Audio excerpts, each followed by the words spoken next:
Dan O'Bannon and I, once I was hired as production designer, he and I did a lot of research for the film, and we went to several mortuaries around the Los Angeles area, several crematoriums.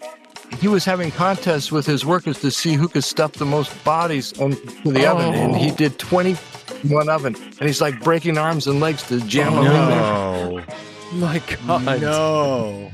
Every single place we went to, as we were walking back to the car, an employee would come running out and stop us and say, "I just got to tell you, they're having sex with the bodies in there." No.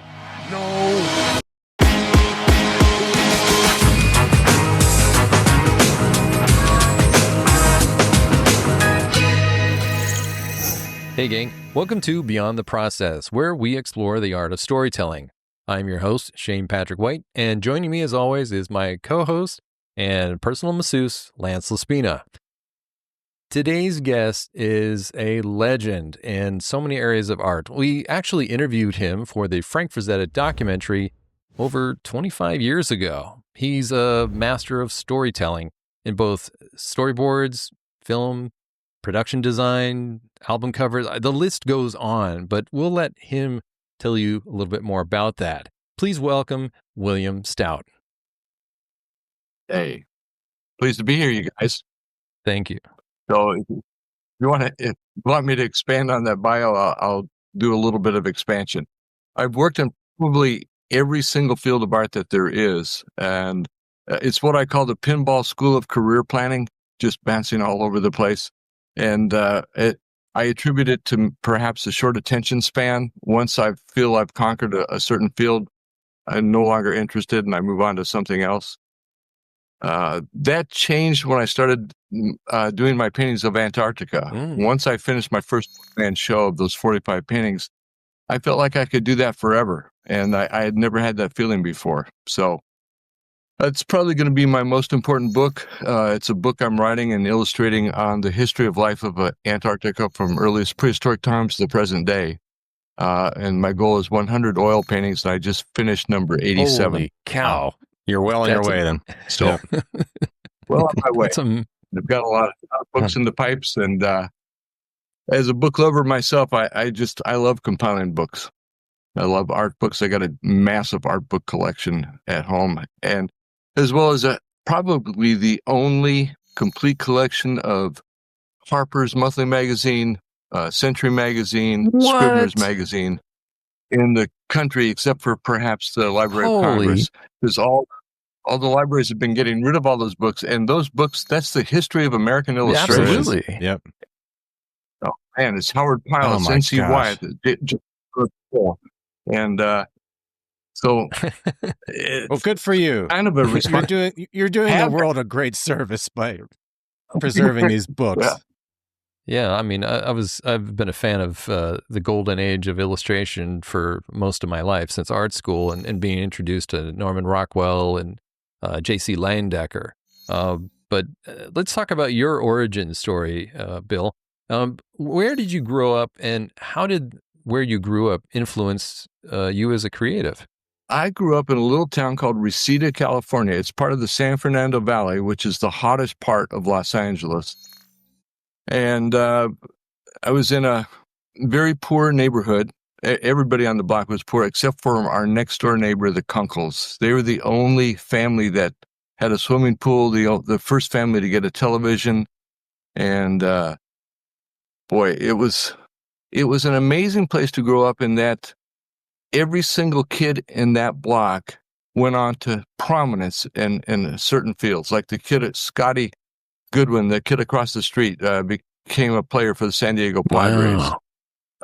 The guys just down the block, the Baxley brothers, they became stunt coordinators. They did all the stunts for Dukes of Hazzard. Nice. Wow.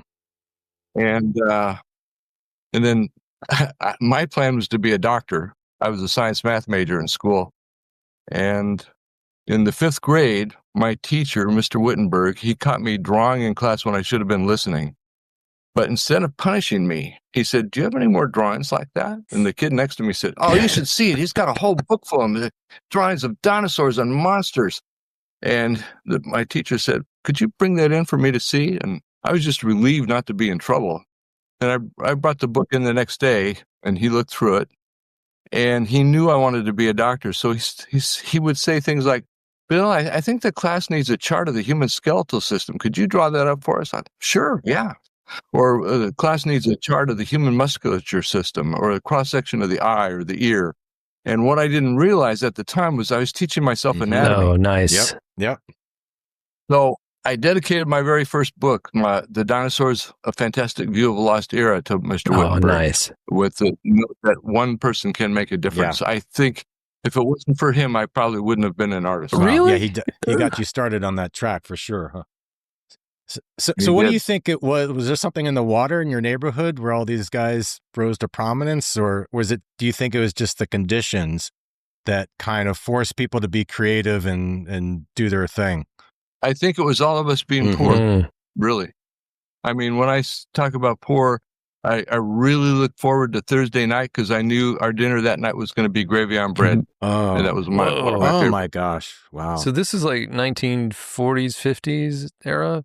So I was born in 1939, so this is the early 50s, early to mid 50s. Which is really strange because it's like considered the age of prosperity with all the soldiers coming back from World War II and, Right, being able to buy homes with the GI Bill. Were either of your parents artists at all? No, my dad, he wanted to be a writer, but that was not the path for him. He graduated from high school, but he didn't go to college. I was the first kid to go to college in the family. And my mom, she was very creative. She was always doing arts and craftsy kind of things. And so there may have been a bit there. I traced a bit of my ancestry. I think I might be related to W.H.D. Kerner, who was a Saturday Evening Post artist who did a lot of Western stuff. Nice. And Kai Nielsen. We have Nielsens in our family. And Kai Nielsen was the guy who designed Not on Bald Mountain for Fantasia for Disney. Wow. That's And amazing. he lived just north of where I live now. I live in Pasadena. He lived in Altadena. Yeah. I think this is a theme throughout your life, Bill, from what I've read. It sounds like you've just had one brush with fame after another throughout your entire career. Boy, that is so true. That is so true. I feel like I've had this blessed, lucky life of being in the right place at the right time constantly throughout my life. It's unbelievable. I mean, when I broke into the film business, Kathleen Kennedy was my receptionist. That's crazy. I can't imagine. The office across from mine was Steven Spielberg. Ron Cobb and I would work on Conan during the day and step across into Steven's office, pick around ideas for Steven's next film, which was Raiders of the Lost Ark. I think I've heard of that. Yeah, I wanted to get into this story since you brought it up. Can you tell us the story framed around what happened eventually, as far as the great fortune of Ron Cobb?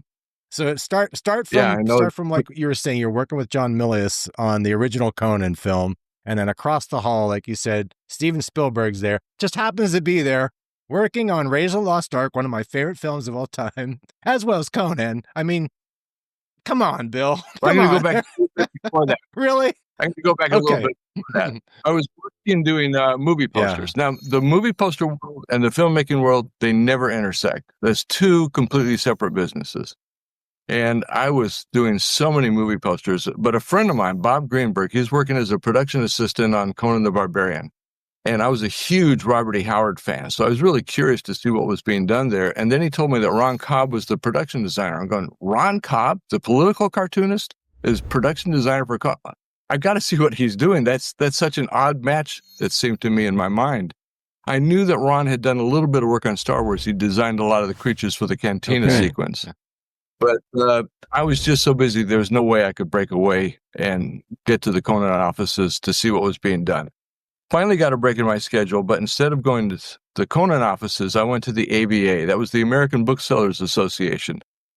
That was a meeting they have once a year, usually New York or LA, sometimes Chicago, sometimes some other cities. But it's every single publisher and every single editor in the entire country all in one room. So it's a great place for an illustrator to pick up work. I would just bring my portfolio and go booth to booth to booth and pick up enough work for the rest of the year. Wow. Fantastic. That's amazing. But as soon as I stepped into the lobby of the convention center, I ran into Ron Cobb. And Ron said, Bill, you're my first choice of who I want to work with and have in the Conan art department. But I have an agreement with John Milius, the writer-director, which is that he has veto power over anybody you want to bring in too. I have veto power over anybody he wants me to bring in too. Okay. So would you mind dropping off your portfolio for John to see? I said, sure, that sounds like fun. It was described as a 2-week job, and I thought it might be fun to learn how to make movies. And so that Friday, the next day, I went into the offices of the Conan offices, and Milius happened to be there. And I handed him the book. He looked through it. He remembered a story he had loved that I had done. It was a Harlan Ellison story called Shattered Like a Glass Goblin. I had done it. It was printed in heavy metal. Yes. Yep. And he handed the book back to me. And John's a bigger-than-life character. And he started walking out the door. As he got to the doorway, he threw his head back. He goes, hire him. So right on the spot.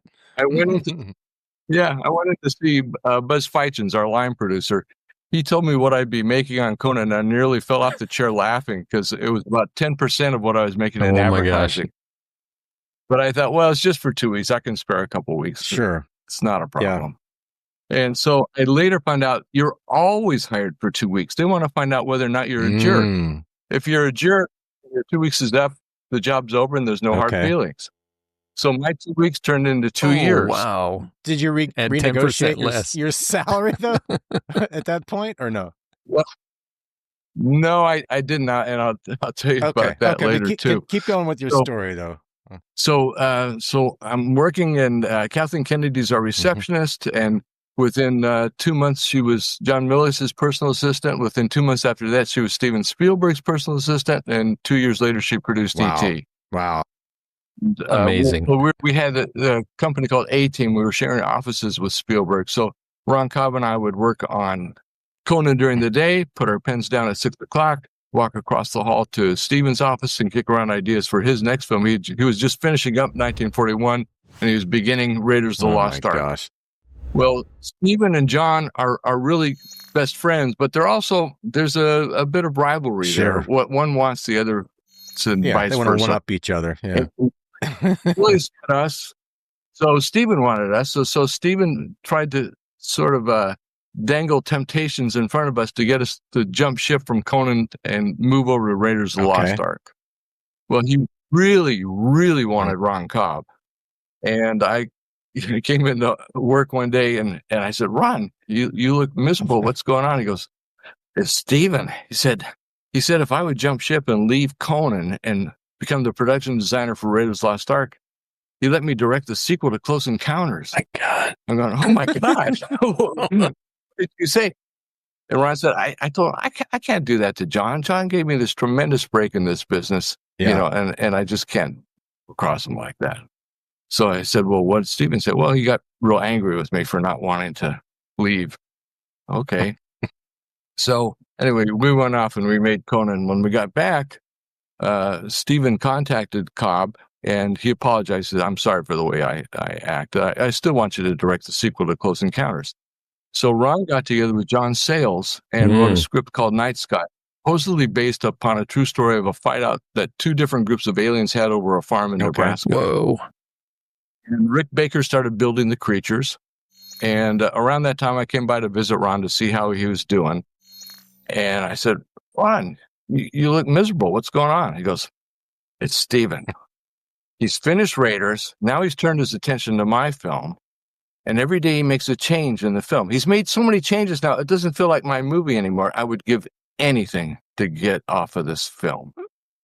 So, sorry to hear that. So a couple of days later, Steven walks into Ron's office and says, I don't know how to tell you this, Ron, but I got to direct this movie.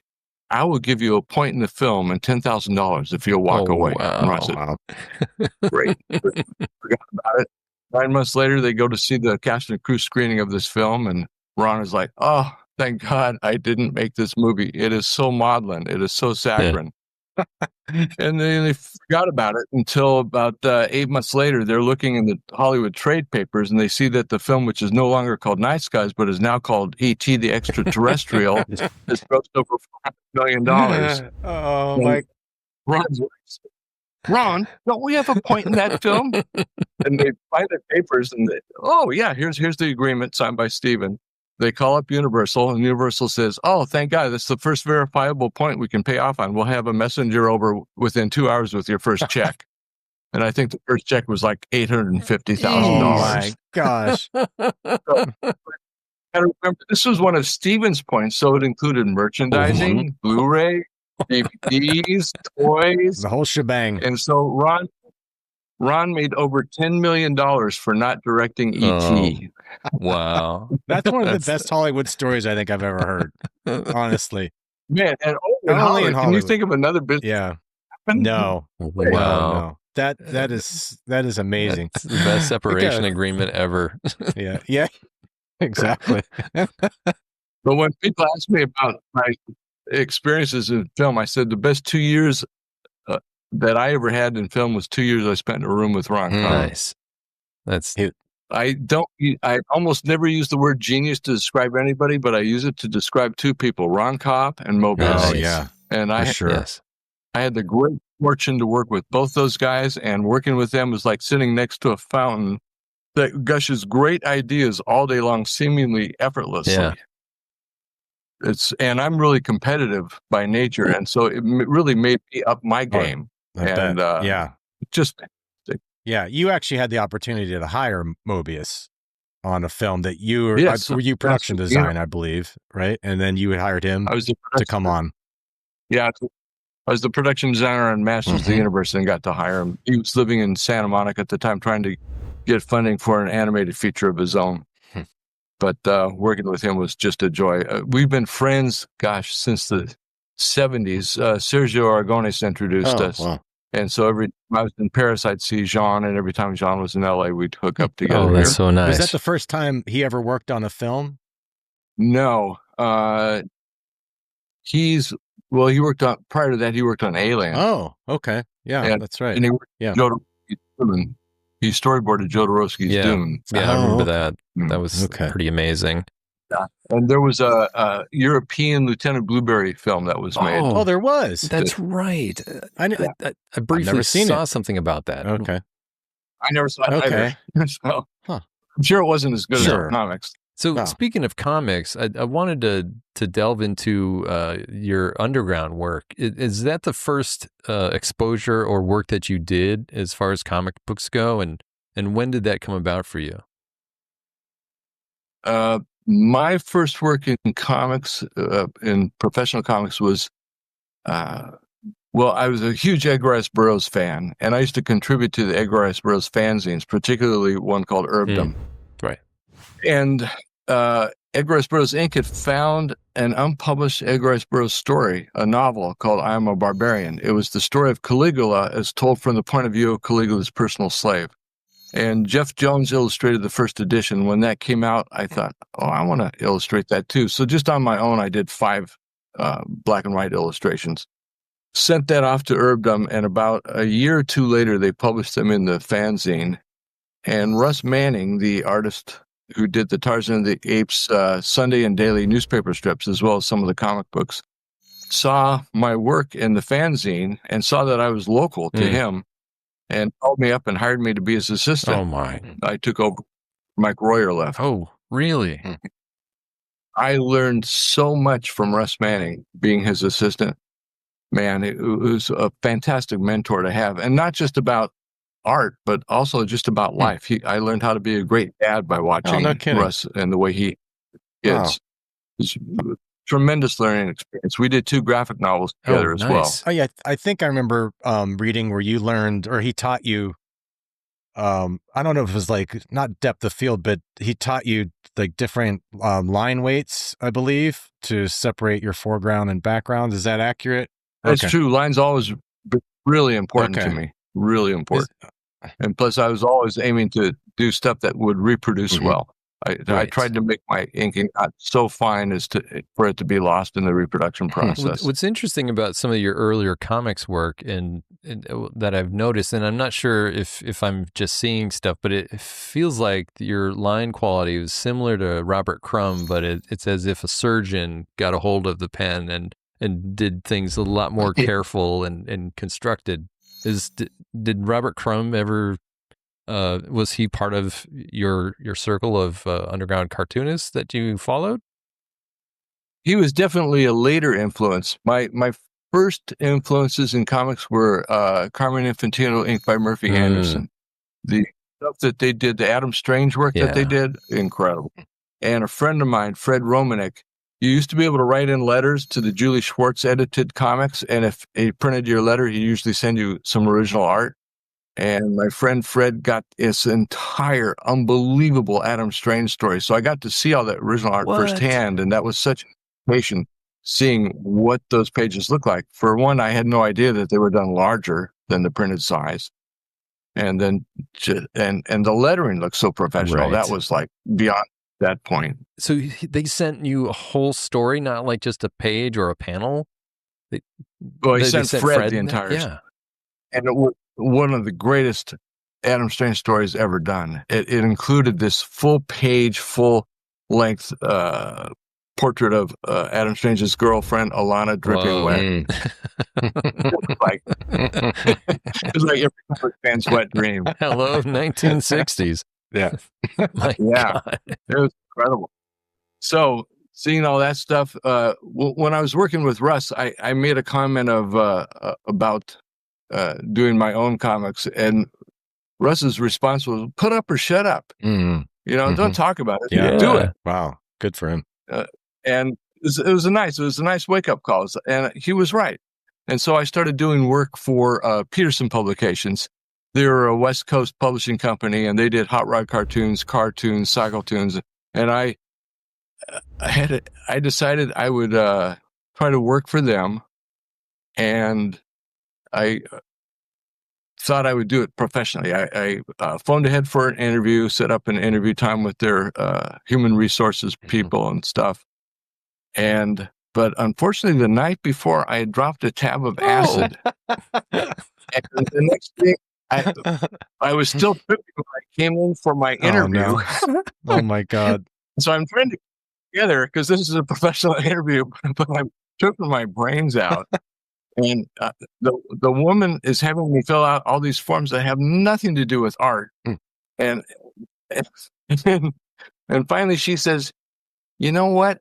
I think it'd be better if you just approach one of our editors directly. We've got one guy here who's kind of strange. I think you'd be a perfect fit." And his name was Dennis. He was the editor for Cycle Tunes, and he was definitely not like anybody else working at Peterson. Nice.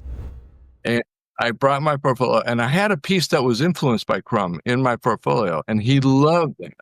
And so he hired me on the spot, and I started doing stories for Cycle Tunes. And he was nice enough to let me experiment with styles, because I really didn't have my own style back then. Back then I was known in the illustration business and illustration world in LA as the guy who could duplicate any style. Movie poster was for a film called Spies, and the poster had been done by Rick Meyerowitz, the National Lampoon artist, but he'd blown the caricature of Elliot Gould, and he'd blown the caricature of the female lead, and he refused to change it. So they sent it back to LA, and they had me redo it in his style, but with accurate caricatures. Wow, that's impressive. So that's a really good skill to have. Yeah, it was a good skill to have, and it didn't worry me too much that I didn't have my own style. My own style came about when I was working on my big dinosaur book. Original thought was I would do each dinosaur picture in a different artistic style. Here's what if N.C. Wyeth painted dinosaurs? What if Mobius did dinosaurs? Nice. But eventually I started running up against the deadline. It's like, dude, you don't have time to ape more styles. You got to get this book done. So I just started cranking, and on doing that, my own style emerged because there was no time to look at anybody else's stuff. A force multiplier to forcing function to get you to hone in on what you do. Exactly. I had a similar problem with my career.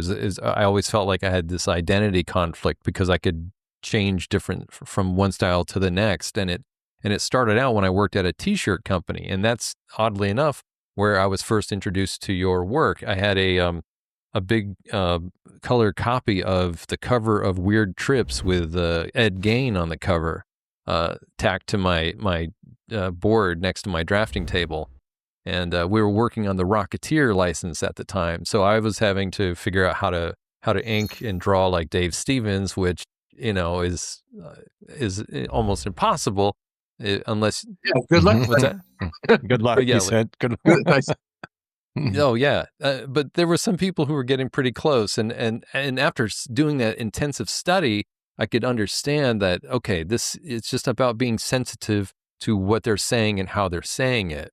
Now, you hired Dave Stevens to work on Raiders of the Lost Ark, but did you share a studio with him as well?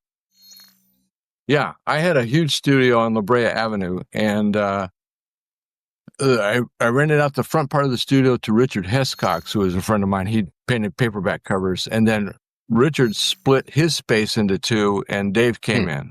And that's when it was before Dave created Rocketeer. He created Rocketeer while he was working in our studio. Nice.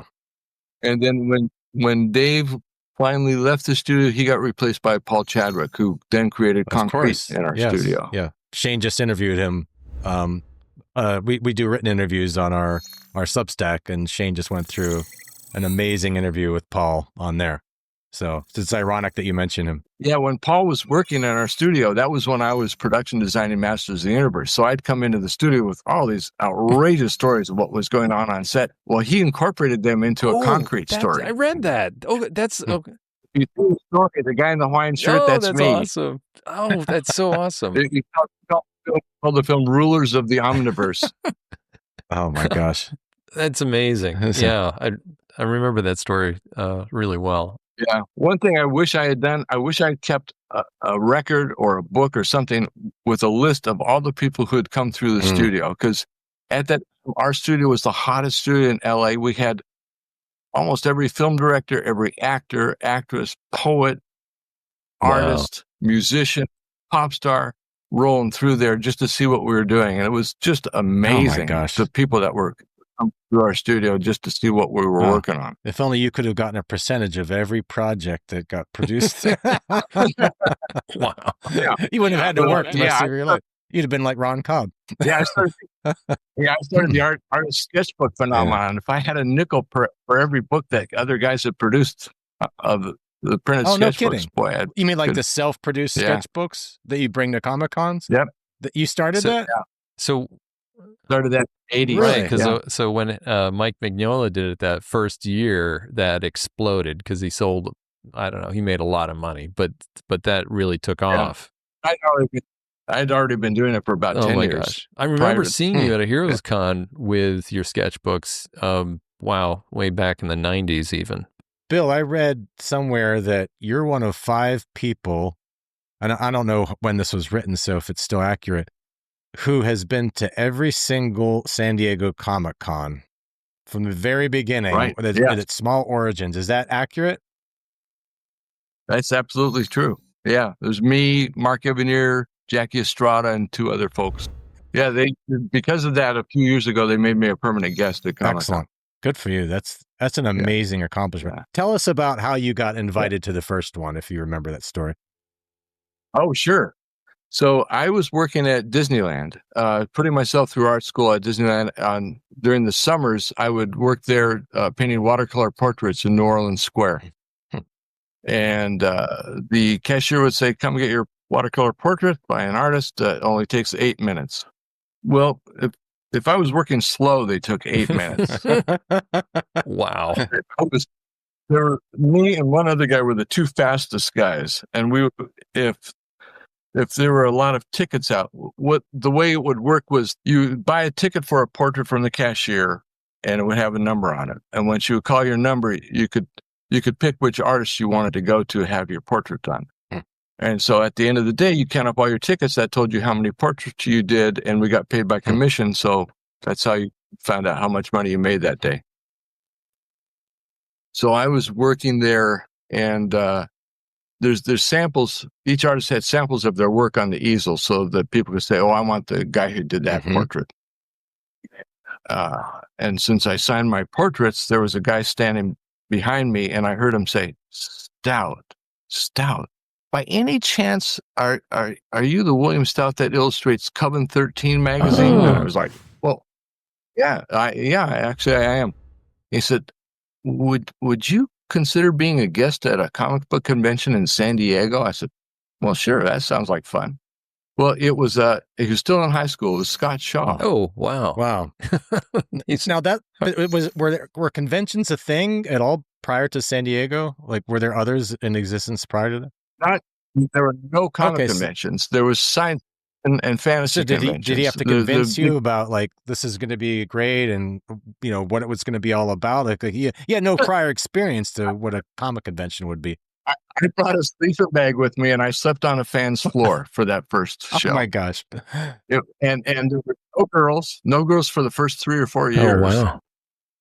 It was guys with cardboard boxes full of 25-cent comic books. Oh, okay, man. But no people coming to buy original artwork. Was it mostly they just wanted to buy comic books? Well, at that first show, the artist guests were me, Mike Royer, and Jack Kirby.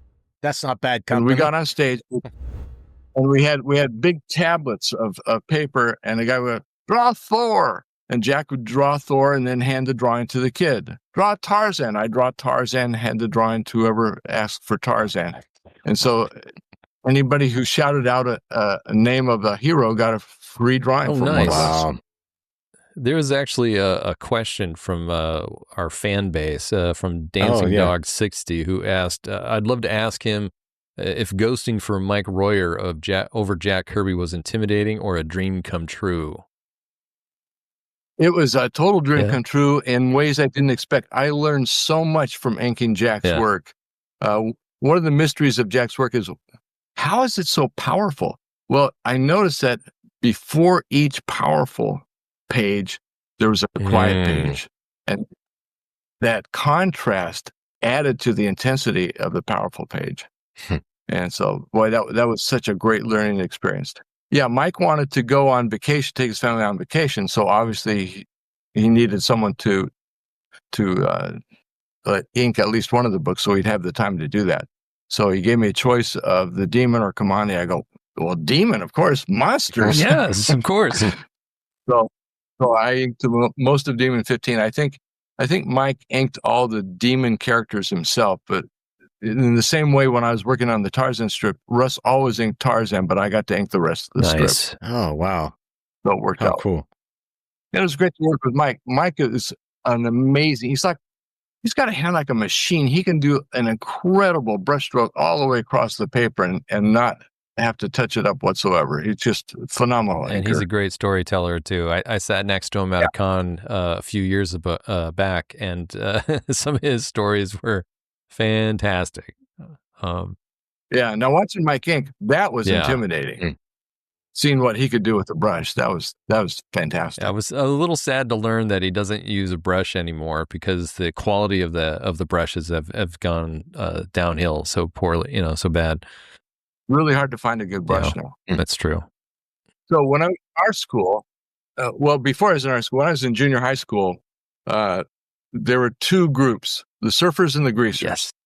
And you had to be careful how you answered the question, are you a surfer or are you a greaser? Because if you said the wrong thing, you get beat up. And one of the things that was really popular was Surfer Magazine, and it was popular because it had this comic strip of Murphy the Surfer drawn by Rick Griffin. Yep. And I drew so many Murphy the Surfers on notebook covers in junior high school. And later on, when I was in art school, somehow Griffin's name came up, and I think someone mentioned that he was doing new stuff for Surfer, and I said, really, he's doing new stuff? They said, you should see the work he's doing for Surfer. It's not like the old Murphys at all. And I beat a path to my local newsstand, picked up a Surfer magazine, was like, holy cow, wow, has he changed? And I was just blown away by the new stuff that Rick had been doing. And then I bumped into a guy, Jim Evans, who was an underground cartoonist, who was also a fellow surfer and a friend of Rick's. And he was the guy who turned me on to underground comics. I had not seen Zap yet. And when I saw the Zap with Joe Blow, that was it, man. That was total. My first thought was, we can do anything. Anything. Oh my God, this opens up a can of worms, like a creative can of worms like no one's ever seen before. This is phenomenal. And that's when I first got turned on to Crumb's work. Of course, I had seen his big brother, album cover, which was just phenomenal for Janis Joplin. Yeah, that launched me into doing underground. In the underground, were you doing just covers, or were you doing stories? And did it really even pay at all, or was it just getting it out there was the main thing? Comics never pays. Of course it doesn't. I do it for fun. It's it's just very fine to my soul. Yes. Yes. But I was doing covers and story. And in fact, it was funny. I was reading an interview with Leonardo DiCaprio, and Leonardo was talking about how he got involved in environmental politics. And I used to see him all the time because he'd hang out at the Last Gasp booth because his dad, George, who's a dear friend of mine, would distribute all the underground comics in LA. Nice. So he'd hang out at the Last Gasp booth, and I'd see Leo just reading underground comics all day long.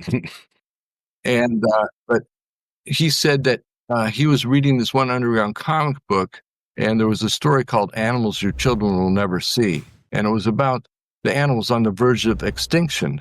And he said it sparked something in him, and he started getting involved in environmental politics, and he's donated millions to that cause. And I was blown away because that was my story. No way! That's wow, so cool. What a great influence! The story I'd done for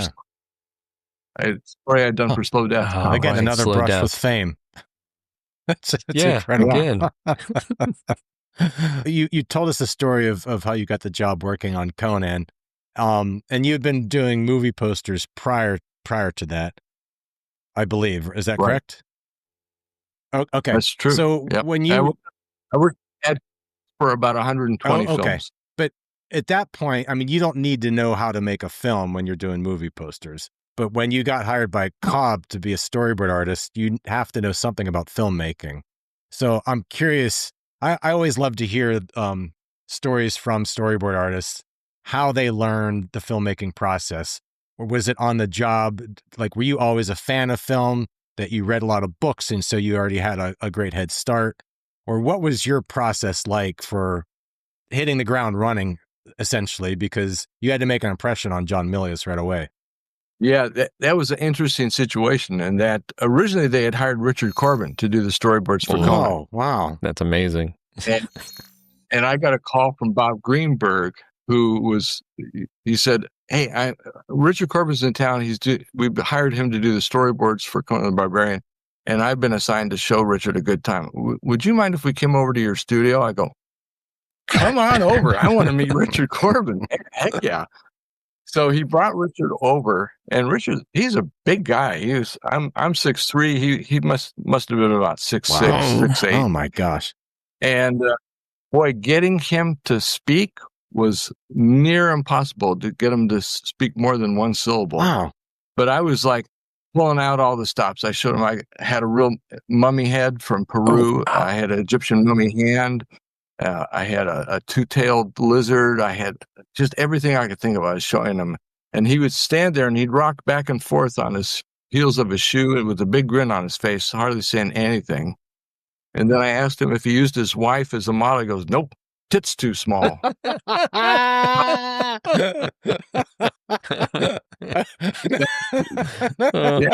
So after about 4 hours, I had run out of stuff to show Richard, and I thought, well, this is just one of those situations where we didn't connect. You know, I did my best. I tried. Yeah. And that was it. Huh. A couple months later, I pick up an issue of either Creepy or Eerie with a Corbin story in it about a mummy. And he had written this little intro saying that he had recently been in Los Angeles and been hired to storyboard Conan. And what had happened with that was they gave him the contract. He read the contract. He goes, "Well, I'm not going to sign this." And he flew home. He didn't realize this is the first offer. It's the beginning of the negotiation. No. And he was an honorable guy, and he expected them to be honorable, which they weren't.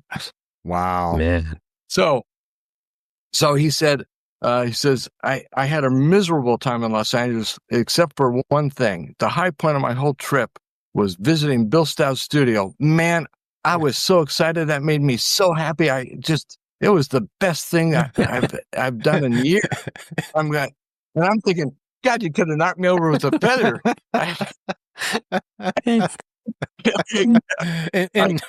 Internally, he must have been so excited, right? He just couldn't express it. I mean, that's pretty funny.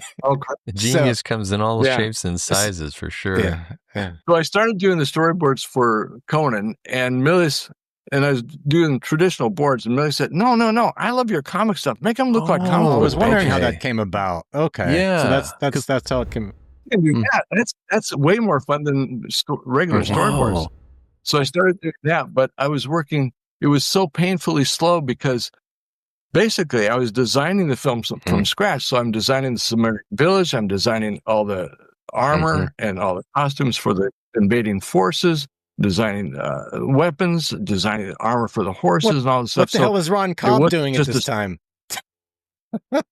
He was designing sets, designing costumes, designing all this stuff, but without storytelling. Right. Okay.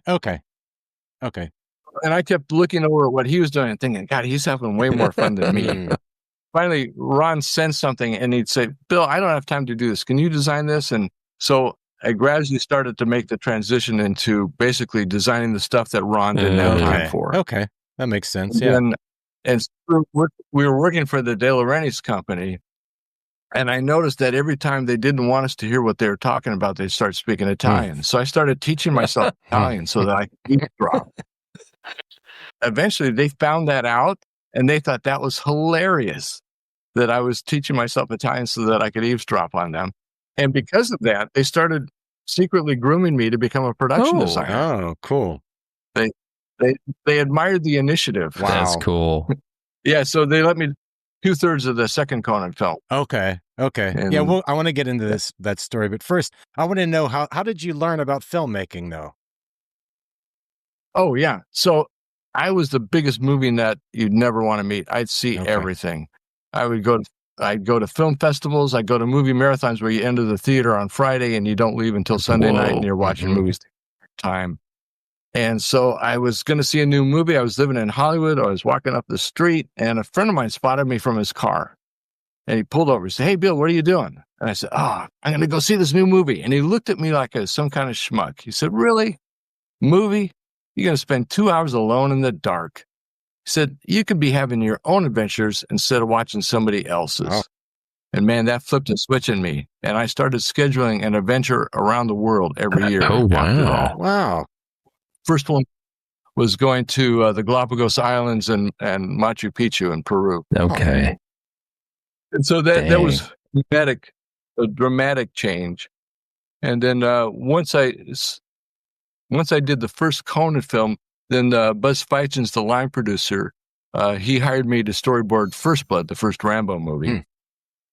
And I asked him, I said, "Why did you hire me?" He says, "Because you're cheap." That's not the thing you want to hear. Yeah. You just said, "Not anymore." But it was a fantastic learning experience because I was working with Andy Laszlo, a fantastic cinematographer. So I'd go out with him on the location scouts, and I'd have the script with me, and I was visualizing how I was going to tell the story. And he would give me tips on, instead of moving the camera this way, we're just going to sort of rock it. And I thought, oh, that's cool. That's a neat way to show the cliffs and the location that Rambo is in and stuff.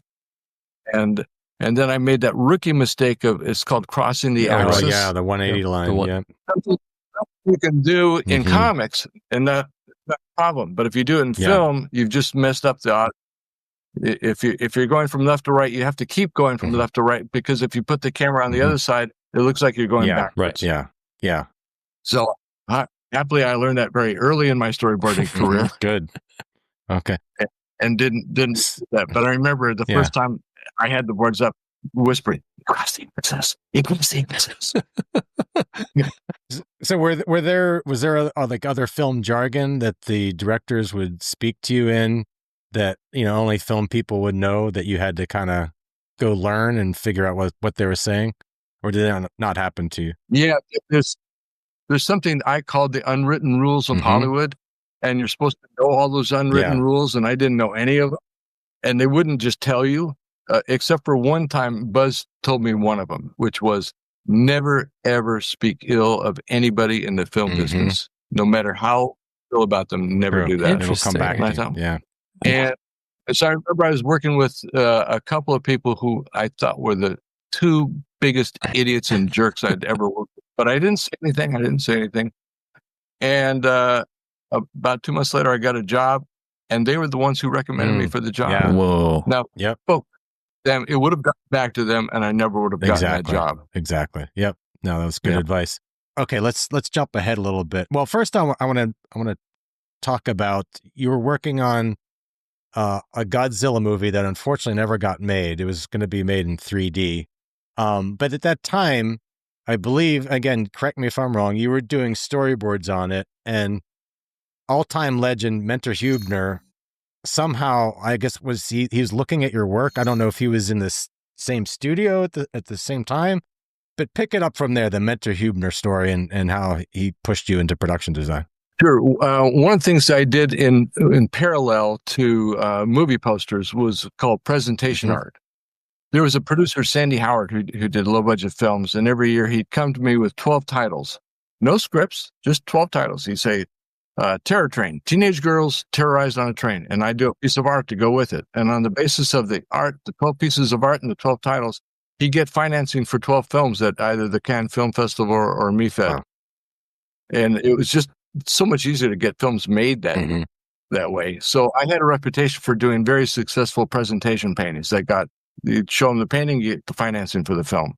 So Steve Miner came to me and hired me to do a presentation painting for a Godzilla film he wanted to do, an American Godzilla film. And then he found out that I also did storyboards. And so he started having me do storyboards. And he wanted, each film that I did storyboards on, I never knew what was expected. Sometimes it was stick figures, sometimes it was elaborate things, and other times it was stuff that in between that.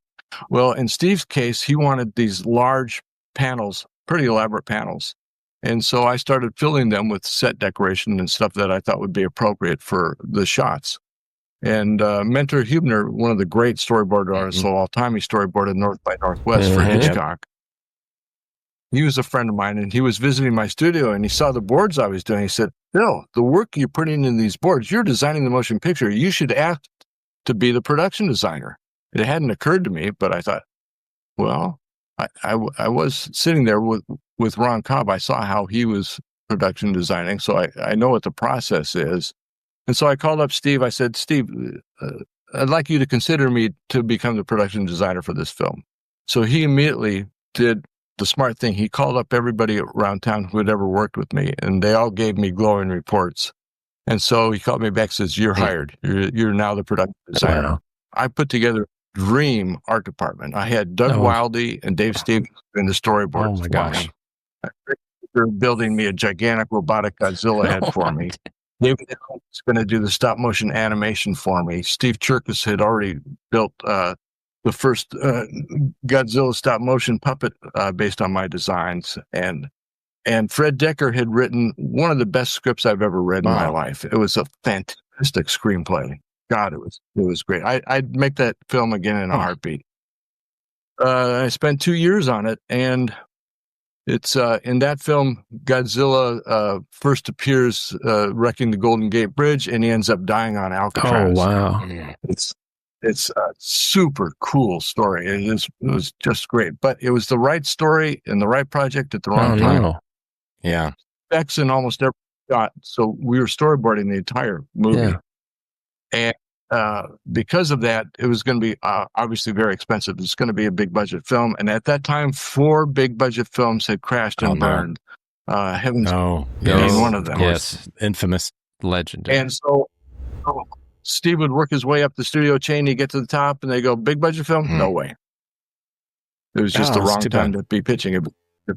I had a question. So just to sort of spell this out for our audience, when it comes to production design in a film, what is the role of the production designer in relation to the art director, concept artist, and how long are they on the project? Okay, the production designer is usually the first person the director hires. Okay. The job definition is, if I'm the production designer, I'm in charge of everything you see on the screen except for the performances of the actors. So I'm in charge of all the sets, all the set dressing, all the props, all the makeups, all the special makeup effects, everything you see on the screen except for the performances of the actors. The art director, he works for me. He's the guy that does all my scheduling and budgeting. Okay. Which gives me time to design the film. It's primarily a managerial position. I usually have about 1,250 people working under me. And my job during the Monday through Friday is to make sure that everybody's on the right track and are working in such a way that are fulfilling my ideas as how the film should be designed. And then on Saturday and Sunday, I am drawing and designing as fast as I can. So on Monday morning, I have stuff to hand off to the heads of all my departments. And what are the heads of those departments? So costumes, art direction, set design, special makeup effects. Those are generally the ones that need to hit the running. Big responsibility. Huge. Yeah, I was trying to figure out like how much art you were able to actually get done and also manage people, because that's always a hard time. Having worked in video games for as long as I have, you're kind of caught between these two worlds, and it's like you want to influence the look of something, but there's managing and a lot of meetings. Yeah, fortunately, I'm really fast. That helps a lot. And unfortunately, on Masters of the Universe, the producers had spread all the different departments all over LA, so I was doing a lot of driving. That's the worst. And LA. Right. Before we leave the film stuff, did you want to talk about the Conan script that you wrote? Or because I read a little bit of this and I'm like, we were floored. We were laughing. Yes. You were young and brash at that point, I imagine.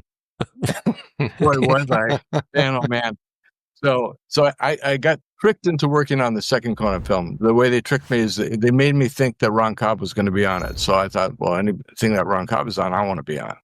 Well, he wasn't on it, but it was too late.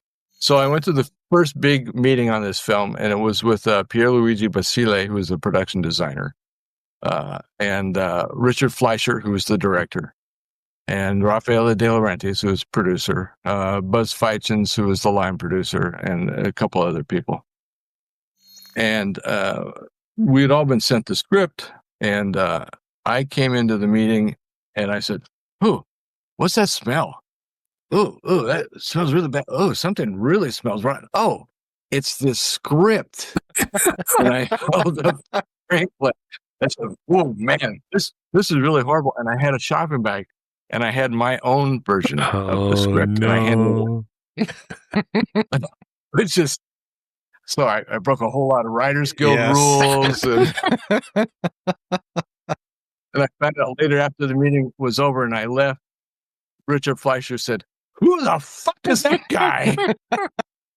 Who hired him?" And it was Raffaele De Laurentiis who says, "Oh, it's just a beer. He loves the Conan. He loves the Conan. He just wants to make a good movie. That's all right. He's okay. You'll love his designs. He's a good artist." And so he saved my ass on that one. Man. But prior to that, you had written Raffaele a letter asking permission to rewrite the script. Is that right? And then was it ignored? Okay. Yeah. So tell us, give us the gist of what was in the letter. Then no one was allowed to even read the script. It immediately was sent out, "Do not read the script," because if they read the script and they used part of it, then now there's an entanglement. They'd have to pay me. They'd have to deal with the guild, or there's all kinds of entanglements that needed to be avoided. Okay.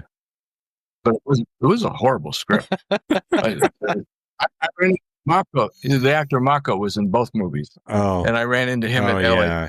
And I said, "Mako, hey, we did both Conan films together." He says, "Yeah, second film shit." Yeah. Oh my God. That's funny. But your script could have been a really good Savage sort of Conan story, probably, right? Could be. And in writing the script, I found out how unbelievably difficult it is to adapt Robert E. Howard to the screen. once you start breaking his stories down into the bare bones structure of story structure, you realize there isn't anything there. Yeah. It's what dazzles you is his descriptions of events and stuff, but that has nothing to do with plot. Right. And so I took the 3 stories where he becomes a pirate, a buccaneer, earns the name of Amra, and made a screenplay out of that. That's cool. Oh man, that's so neat. Well, I wanted to switch gears and talk about your paleo art. It's something that I've been a fan of since I was a kid. I loved Charles R. Knight. I loved Zdenek Burian, Victor Ambros, a lot of those archaeology type artists who would appear in like National Geographic or just various books. And I'm curious, like how you got started. Like you had talked about loving it, like having done a painting and just saying you wanted to do this the rest of your life. But how did that start for you? And how did you get to that point where you knew dinosaur anatomy so well? When I was 3 years old, my parents took me to see my very first movie. This was before anybody in our neighborhood had televisions. Even the Kunkles didn't have televisions. And we went to the Reseda Drive-In, which is where Bogdanovich shot part of Targets. Oh, nice. And it was a 1952 re-release of the original 1933 King Kong. It's still my favorite movie of all time. I think seeing Kong at age 3 did damage at a genetic level because I've been nuts about that movie and about dinosaurs ever since. And shortly after that, I saw the Rite of Spring sequence in Fantasia, and man, that was it. I was hooked on dinosaurs. And I was just constantly drawing them. And then in the 3rd grade, I had a teacher who told me that dinosaurs and cavemen did not coexist. And so that was the first learning experience and towards making accurate dinosaur pictures. And as I told you, Mr. Wittenberg saw the dinosaur drawings that I had, started me on the path to becoming an artist. And I just always loved drawing dinosaurs for fun. And then Don Glut's a friend of mine, and he had written a book called The Dinosaur Dictionary. And he wanted to do a revised edition because so many new dinosaurs had been found. And his goal was to have at least 1 illustration per listing. Wow. I agreed to do 4, and that turned into 44. Whoa. And as I'm drawing them, I'm thinking, well, these had better be accurate. This might be the only drawing or painting that the public ever sees of this animal. So I would contact the paleontologist who discovered the dinosaur, and through mail, this was before computers and email, this is all snail mail, Xerox my sketches and send them back and forth to the paleontologist and get their feedback so it could be as accurate as possible. And my regular publisher, Byron Price, was visiting from New York, and he said, Bill, if you could do your own book on anything, what would you do it on? And I thought he was just being conversational, and I really didn't have an answer. But he saw all these dinosaur dictionary pictures sort of scattered around my studio. And he said, well, would you like to do one on dinosaurs? I said, sure, that'd be fun. Forgot about it. And 2 months later, I get a phone call from Byron. Well, we got our deal. Bantam wants to do your dinosaur book. Suddenly I had this gigantic project dropped in my lap that I was not expecting. Wow. And how old were you at the time, if you don't mind me asking? It was about, I think it was about 29, 28, okay. 29. This was late 1970s. Okay. Yeah, it was mid-70s because I immediately joined the Society of Vertebrate Paleontology so that I could meet with as many paleontologists as possible. I go to their annual meetings. Their meetings are a different city every year. And when I joined, just by sheer luck, the meeting happened to be in Los Angeles that year, so I was able to meet tons of guys. And it was tons of guys. It was about 95% male at the time. Now it's 50-50, male and female, which is really healthy for the science. My friend Sue Hendrickson is the one who discovered the Tyrannosaur named after her. Oh, cool.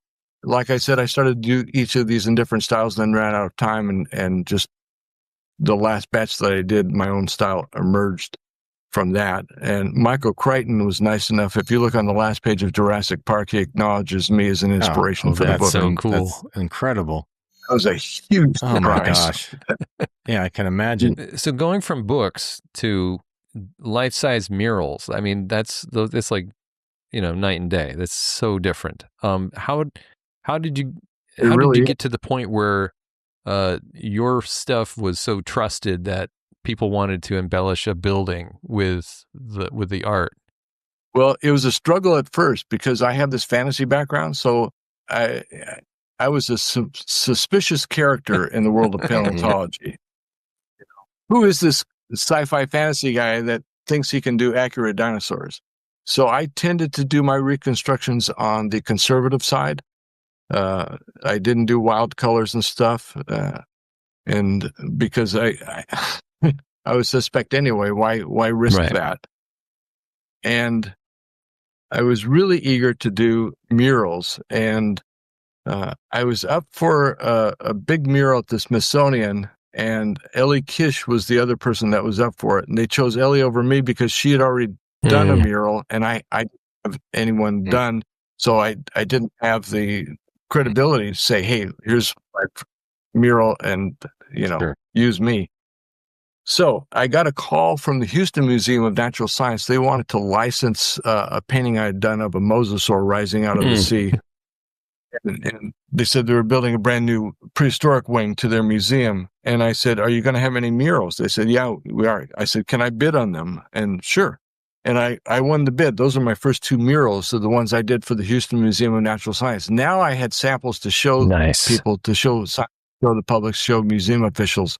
And so that was really a tremendous breakthrough. Then I did 3 murals right after that for Walt Disney's Animal Kingdom in Orlando. And then I did 12 murals for the San Diego Natural History Museum in Balboa Park. And then once the zoo saw those, they hired me to do 2 murals for the zoo for their new Elephant Odyssey compound. And that's my favorite kind of work. That's amazing. But those jobs are very few and far between. They have to make change in the building or the presentation, or, it's just those mural jobs do not happen. Bill, I think for a lot of people and a lot of artists who even think about doing a mural, it's almost overwhelming to think of like where to start. And so how did you, especially for your first one, how did you go about planning on how to do it? Like, did you do little smaller versions first and then transfer it like through projection onto the wall?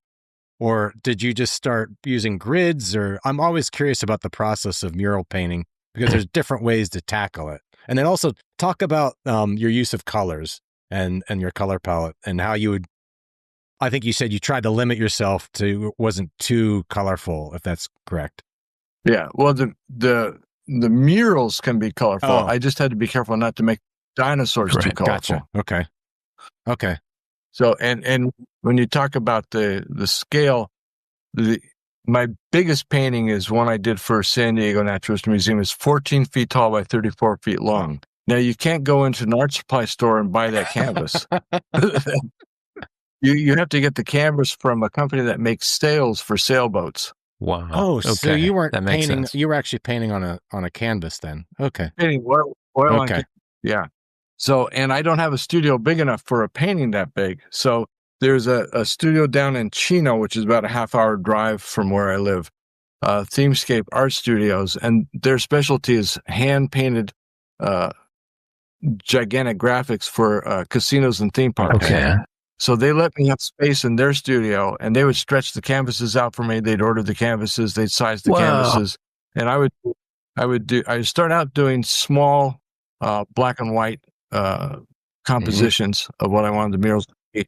When I was happy with what I had, and if the museum was happy, then I do quarter scale versions, or I do small color versions to establish the color scheme. Then I do quarter scale versions, and the guys at Themescape would photograph the quarter scale versions, and then they would roughly lay them in so I wouldn't have to face a big white canvas. In fact, when I was doing that 14 by 34 foot canvas, the paleontologist who I was using as an advisor came in, and she went, "Oh my God, it's too big! It's too big!" It's because she was looking at a big white canvas, which looks enormous. Yes.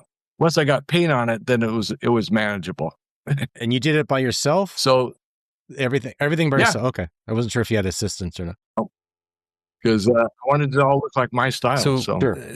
So they transferred the drawing onto the canvas. Okay. Right. But they just roughed it in using my quarter scale as a guide. And they would rough it in with paint or okay. Yeah, with oil paint. And then once they were done, I would come in, and then they let me use all their equipment. They had lifts so I could go up and down. That was another question I had. It was a pallet of paint for me fresh every morning, so I didn't have to do that. Saved me an enormous amount of time. Plus, since that was their business, they also taught me a lot of the secrets of painting large that I wasn't aware of. One is you never, ever use black because things darken as you get farther away from them, and black hole. And so what you want to do, you use a gray, like a dark gray, and as you step back, it darkens and becomes black. I was going to ask, how often did you have to constantly keep stepping back just to see everything in its totality? Yeah. Oh, and with one painting, it was 6 times. I had to lighten it. I had to lighten it 6 times until it looked black from me. Whoa. Okay. Wow. The other thing is, you can't use sharp edges. You got to soften all your edges because, again, as you stand away from the piece, the edges get sharper on their own. And so if with sharp edges, it looks like you just glued something onto the canvas. Wow, that's interesting. It doesn't look like it's part of the painting. Sense. So from beginning to end, how long did that large mural take you to do by yourself? That was between 5 and 7 months. 5 and 7 months.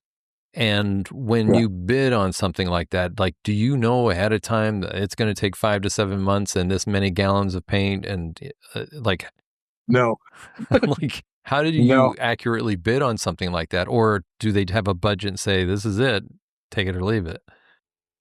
I try to find out what their budget is. It's usually way lower than, it's totally unrealistic. But I want the job. I don't make money doing murals. Well, really, that is not a financial boon to me. Comics and murals. If you want to get rich, go somewhere else. Yeah. Go somewhere else. Exactly. Did they set a deadline for you, or did they just say? I did have a deadline, and in the middle of that, I found out I had prostate cancer. Oh my gosh!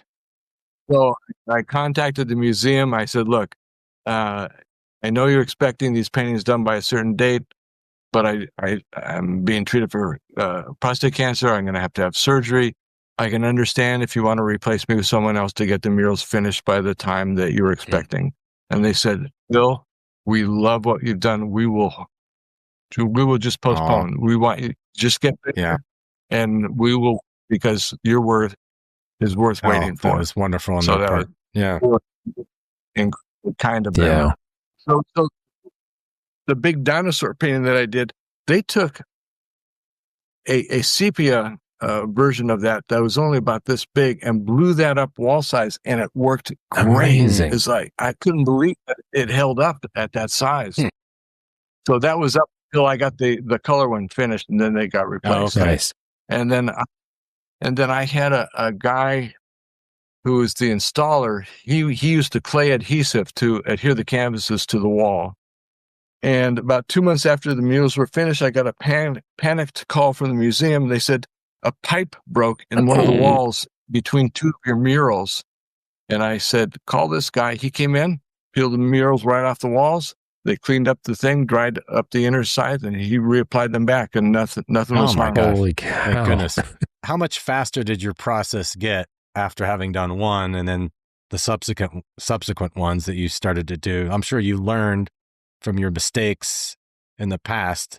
So how much faster were you able to get? It was the first one that took me the longest, because I was like finding my way. And once I figured out a way to nail it and keep everything in my style, then it was just pure pleasure every day, just to roll in and do a little chunk each day, do a little chunk until each piece was finally finished. Wow. Here's a logistical question. So I was on Gallery Nucleus back in 2009. You sold a lot of your quarter scale paintings, and some of these are pretty large in and of themselves. So if you're painting on the wall and you have this as reference, I mean, do you just, I don't know, how do you have your reference near you to be able to paint? Well, it's a big space I'm in. Yeah, but so there is room. There's room for the quarter scale, and then is it hanging on a wall? Do you have it on an easel? Like if you're on a lift, like is it right there? Like I think I usually just had it leaning against the wall, so I could just go over and see, you didn't have it right there as you're painting. You would just every once in a while go over and look at it, reference it, and then go back to painting. Yeah, and actually after it was about half finished, I didn't need to look at the quarter scale anymore. I just needed to refine what I'd already done. And when you plan out your palette, so you have like an underwater scene, you theoretically know what these creatures look like and their color. I mean, no one can really truly know except through, lineage and whatnot of other animals that are currently living. But you would still have to figure out, well, if this is a red creature, it's going to be a little more lavender underwater or what have you. But like, how did you go about choosing the overall palette for each of these paintings? First thing I did was I got color samples of all the walls that the paintings were going to be on. And then on my quarter scale, I would paint each of those quarter scale things a flat color of that color that the wall was going to be, because I wanted the murals to tie into the architecture. Nice. I didn't want them to stand out. I want them to be part of the building. That's great. So that helped to dictate the beginnings of a color scheme. And I'm a big believer in convergent evolution, which is a shark, which is a fish, has the same coloring and look as the Dinosaur, which is a reptile, which has the same color and look as a porpoise. So that gives me a guide as to what these undersea creatures might look like, a guide to the coloring and the way they would be colored. And so that helps a lot. Well, I was trying to understand too. It's like there's like with human anatomy, it's difficult, but it's still fairly basic. But as soon as you get into animal anatomy, it's all over the board. And for someone who can memorize all dinosaurs or whatever, there is still a lot more to consider. And so, did you have to research every one of those, or did you have them in your head already? Like, did you have a sketchbook? Like, how do you go about doing that after so many years? When I first started doing reconstructions of dinosaurs, I used chickens. Oh, yeah. And happily, it turned out to be the right creature to use. Their anatomy is really, really, really similar to dinosaur anatomy. And then you mentioned color. I never thought in my lifetime we would actually know the accurate color of dinosaurs. We are now starting to learn what color dinosaurs were by studying the structures of the feathers. The microscopic structures tell us what color the feathers were. And so that was, to me, that's a mind blower that we can figure that out now. Does it make you want to go back and repaint any of your murals with more feathers? I don't, but I use that as a teaching tool. I say, look, this is what we thought it looked like. This is what we think it looks like now. So you can see paleontology is really a living science that's constantly changing, constantly getting new input. And so that's one of the things that makes studying paleontology exciting. And I have two other questions around this, and I'm sorry to compromise any of the questions you have, Lance, but this is fine. When I get into process, it's like, okay, these things all have to make sense. So were you painting in oils and acrylics or acrylics, and did you end up having to varnish it at the end? My favorite medium to paint in is oil painting. So all the murals are oil paintings. And then, they do get varnished afterwards. But it's a protective varnish. Were you using alkyd oils? Because I know you mentioned you prefer working in alkyd. Alkyds, but I didn't use alkyds for the not for the murals, but I use them for all my other paintings. They're incredible. For those out there who don't know what alkyds are, they're fast drying oils. They have all the advantages of oil paint, all the advantages of acrylics, but with none of the disadvantages of either. I can't imagine what the paint bill on stuff like that is. It's just, I mean, oil paints are expensive to begin with, but yeah, that's just trippy. Was that part of your bid? Was the supply cost, or did the museums actually pick up the cost of supplies? Yeah, that was part of my bid, and I vastly underbid. Like I said, not a money-making scheme. Yes, exactly. Let that be a lesson to you all out there, mural painters. Make sure you bid properly for your supplies. Well, since we're on the subject of dinosaurs, there was another question from a guy on the Blue Sky. His name is Ant, I guess. He says, which are the best dinosaur movies you've worked on and you'd have liked to have worked on? Okay, well, my favorite movie of all time is King Kong. Absolutely. So, but I'm too young to have worked on that. Right. I think one of the absolute best dinosaur films ever made was the first 10 minutes that we did of Disney's Dinosaur. Mm-hmm. I designed the characters for Disney's Dinosaur, and me and the creative team behind that film, we all wanted to do it so that the dinosaurs didn't speak, that everything was told visually. And as you can see from the cartoon series Primal, you can do that. You don't need to have a dialogue. You can tell stories visually. Yeah. The first 10 minutes of that film is telling a story completely visually. And I think it's one of the best dinosaur films I've ever seen. And the music, everything is just wonderful in that. Watch it again. That was the first teaser trailer for the film. Okay.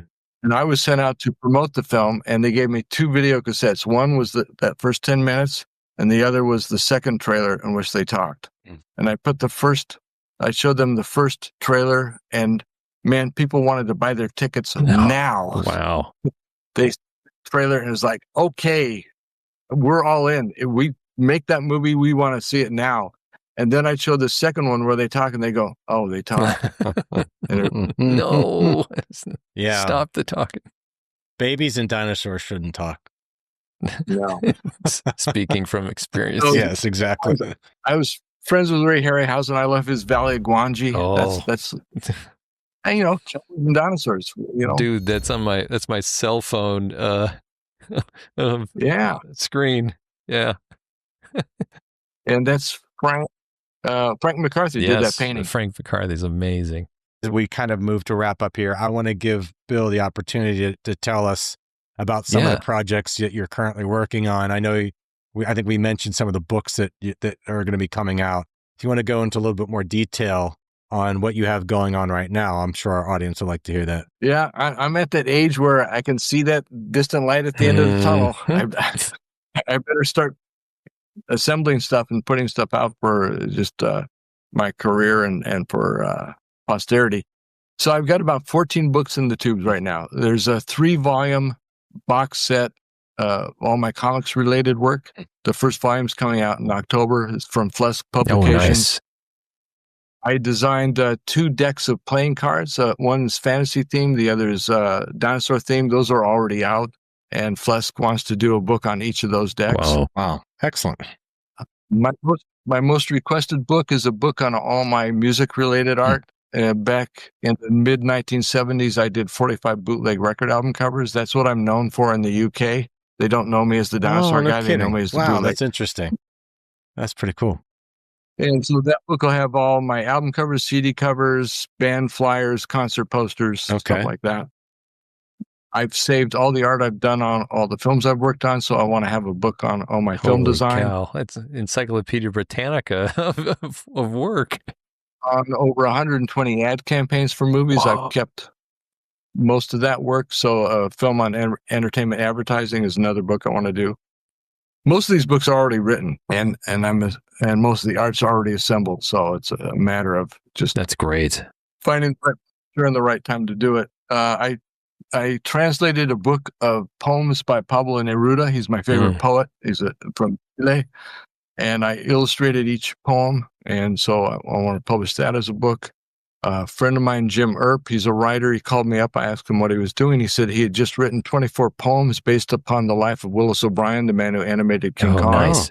And I said, could you send those to me? And he sent them to me. They're brilliant. And I immediately did pen and ink illustration for each poem. So we're shopping that around right now. And what else? I think you might need an assistant or two to help you with all this. I've got just time. A suggestion, Bill. Take it or leave it. Yeah. No, man, because we'd all like to see all this stuff. I'm surprised you guys didn't ask about the Return of the Living Dead, which it wasn't my first film as production designer, but it was my first film as a production designer that got made. Oh, and it's become this gigantic cult movie. Oh my God! There's a screening in LA. It sells out in minutes. Right. Oh, and well, I remember the lead zombie creature that. Tarman. And I loved that design so much. But tell us a little bit more about that. Did you enjoy the experience? Yeah. Well, no, it was brutal, absolutely brutal. But what happened? The way I got the job is Ron Cobb's a very gregarious guy, and he'll throw lots of parties. And whenever he'd throw a party, he'd invite me, and I'd bring in whatever I was currently working on outside of Conan, just to get feedback and get reaction from people. And Dan O'Bannon was a close friend of Ron's. He's the guy that wrote it in. He would always be first in line to see what I was doing that was new. And I didn't know it, but he was sizing me up, trying to figure out whether or not I should be his production designer on The Return of the Living Dead. Oh. And I brought in a cover I'd done for Alien Worlds, a guy sinking into the ground surrounded by all these little creatures. And Dan wasn't sure I could handle the tech aspect of the designs for the film, but he saw the way I designed that suit on that astronaut, and he told me his thought was Stout can do tech. And so he told his producer, it was down to two guys, me and Bernie Wrightson. He said, hire one of those guys to be our production designer. Well, Bernie was his first choice, but the producer lied. He said, well, I contacted Bernie. He passed on it, but we got Stout. Oh, wow. He never called me. Jeez. But what he did was he checked our credits, saw that I had already had a rack of film credits. Bernie didn't. So he's the guy with the film experience. Yeah. So that's how I got hired to be the production designer for The Return of the Living Dead. Now, a weird thing that has occurred lately, Dan O'Bannon and I, once I was hired as production designer, he and I did a lot of research for the film. And we went to several mortuaries around the Los Angeles area, several crematorium. And we went to this one place where the guy said, oh, you never seen a dead body? Here. And he lifted up a lid, and there's this old lady sitting next to him, laying down next to him. I was like, yeah, that's a little too cavalier, and put it down. Yeah. And then he said, oh, you never seen bodies burning? Let me show you. And he opens up the oven, and there's several bodies in there burning. I go, wait, there's more than one person. And they go, yeah, they burn them up, and I divide up the ashes. They never know. Oh, Jesus, yeah. Oh, my God. Well, they just did a documentary on him that's on Netflix called Mortician. Oh, my gosh. I just... He went to prison. He was having contests with his workers to see who could stuff the most bodies into the oven, and he did 20 in one oven, and he's like breaking arms and legs to jam them in there. My God, no! What? That's horrible. Did this guy get arrested? Yeah. He got arrested. He ended up in prison. I can't wait to watch this documentary, and at the same time, it's repulsive. Oh my God, that's the guy that was showing us the bodies burning. Oh, jeez. That's horrible. Creepy. And then the other weird, really upsetting thing was every single place we went to, as we were walking back to the car, an employee would come running out and stop us and say, I just got to tell you, they're having sex with the bodies in there. No. Every single place. Oh my God. Yeah. Wow. I could never walk into a mortuary now. No. Oh my God. No. That's disgusting. We were at one place, there's a tray and all these little tiny brown paper bags. And I'm going, what the hell is that? And I look, it was babies. No. Wow. Babies. And O'Bannon takes one of the bags and he dumps it on the counter. I go, Dan, it's someone's little baby. He goes, well, I got to see what this stuff looks like. Oh, it looks like vermiculite. And then we hear somebody coming and he quickly sweeps it back into the bag and puts the bag back. I was like, horrible. That's a horror story. Jesus. The making of is just is almost worse than the actual movie. So I got to do a lot of panels as a guest on that film, and one of my favorite conventions in the country is Wonderfest in Louisville, Kentucky. They arranged to have a Return to the Living Dead panel. There was me, there was Jimmy Kieran, who played one of the guys gets sick. He's also in Poltergeist, and I also got him a job as the general in Invaders from Mars. And then and me, and then Frank Dietz was the moderator. And just before we started the panel, Frank came. Oh, and Linnea Quigley was also part of the panel.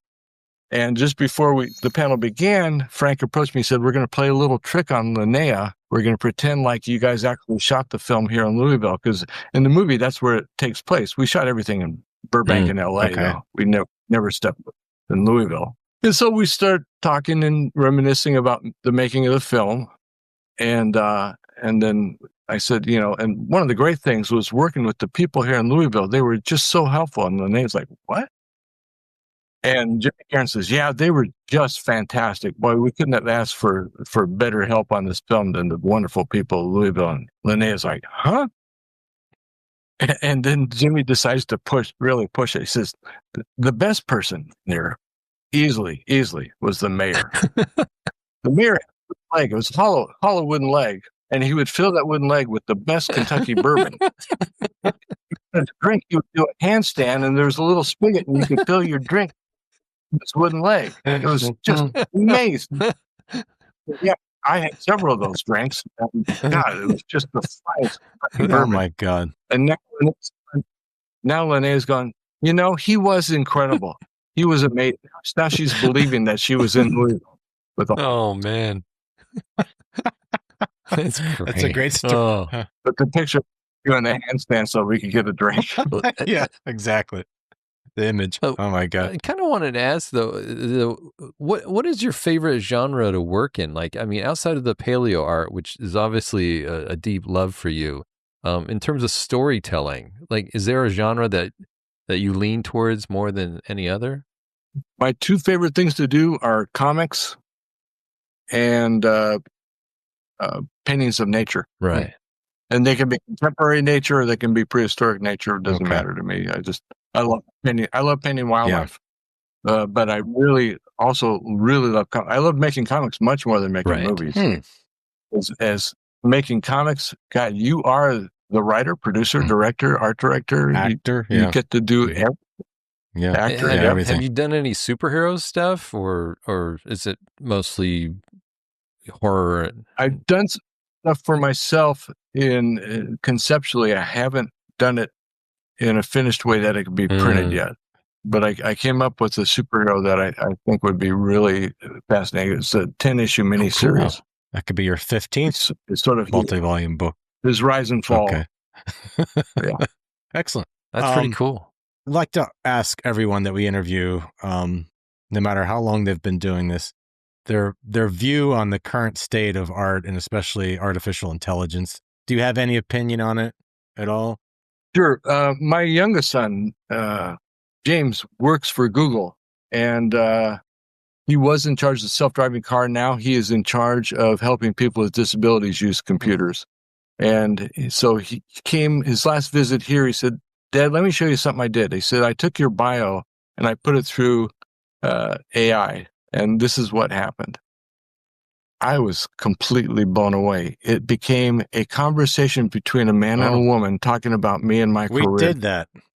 And I hate to admit it. Swear to God, they were. Yeah, we actually did that as well, because there's so much. If we would have spent the time watching every video and reading everything that you've done, I mean, we did spend a lot of time, but it would have been like a month of research.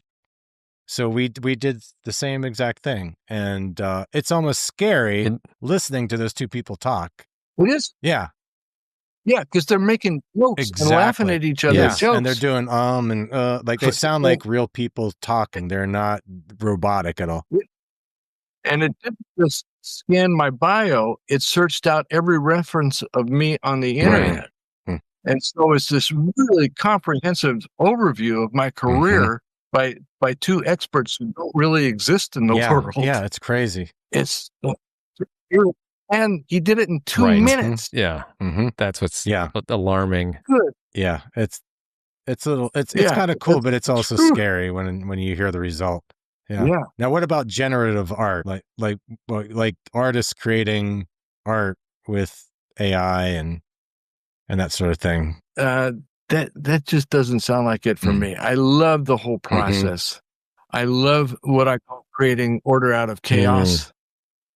And I'm not sure I see how to do that with AI. I think it's a little too direct. I like what we in art call happy accidents, stuff that just occurs in the process of making something that you're not expected. And wow, and that really works. And I wasn't trying to do that, but man, I'm using it. This is fantastic. Yeah, I think every artist can relate to that for sure. Yeah. I found out that Brian pencils and inks his stuff on the computer. I called him up. I said, Brian, you're cutting your income in half. You're not ending up with an original. And he gave me the best answer I'd heard. He says, my eyes are going. I have to blow up everything on a huge screen to see what I'm doing. Yeah. Okay. I've heard that. You understand. Another question we ask people is, what advice would you give to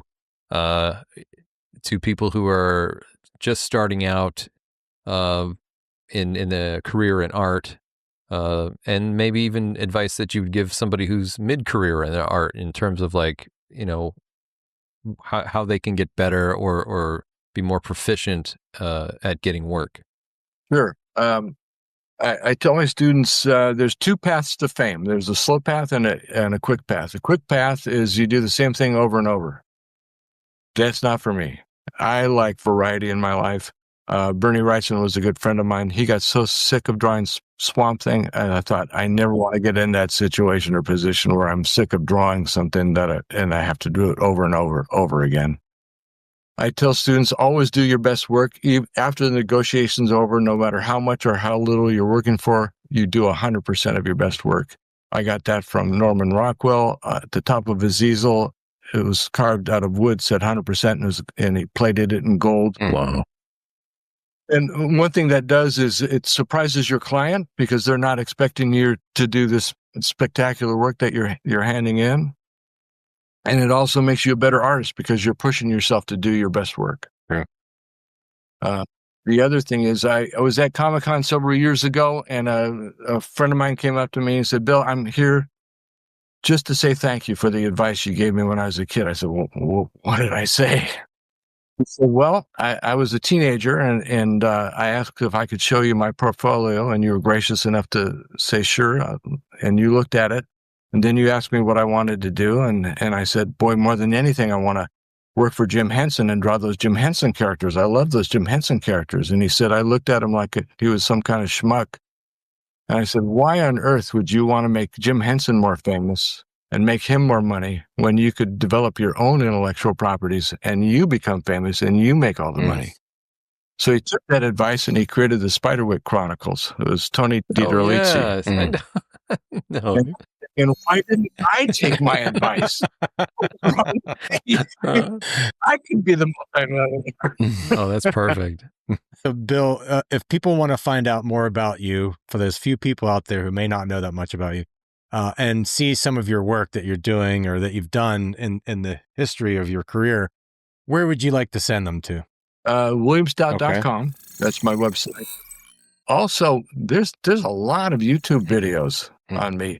There were these 2 Australian guys who took my book Hallucinations, which is all fantasy work, and they went through it page by page, commenting on each picture. I was impressed in a way and really, really pleased and surprised that they would go to that trouble. Bill, thank you very much for spending this time with us. We really appreciate it. I'm sure our audience appreciates it as well. So we want to thank you. We want to thank our viewers also for tuning in today and watching this to the end. And we'll see you in the next video. So until next time, I am Lance Laspina. And I'm Shane Patrick White. And as always, thanks for watching. And that's Bill Stout. Okay, good to see you.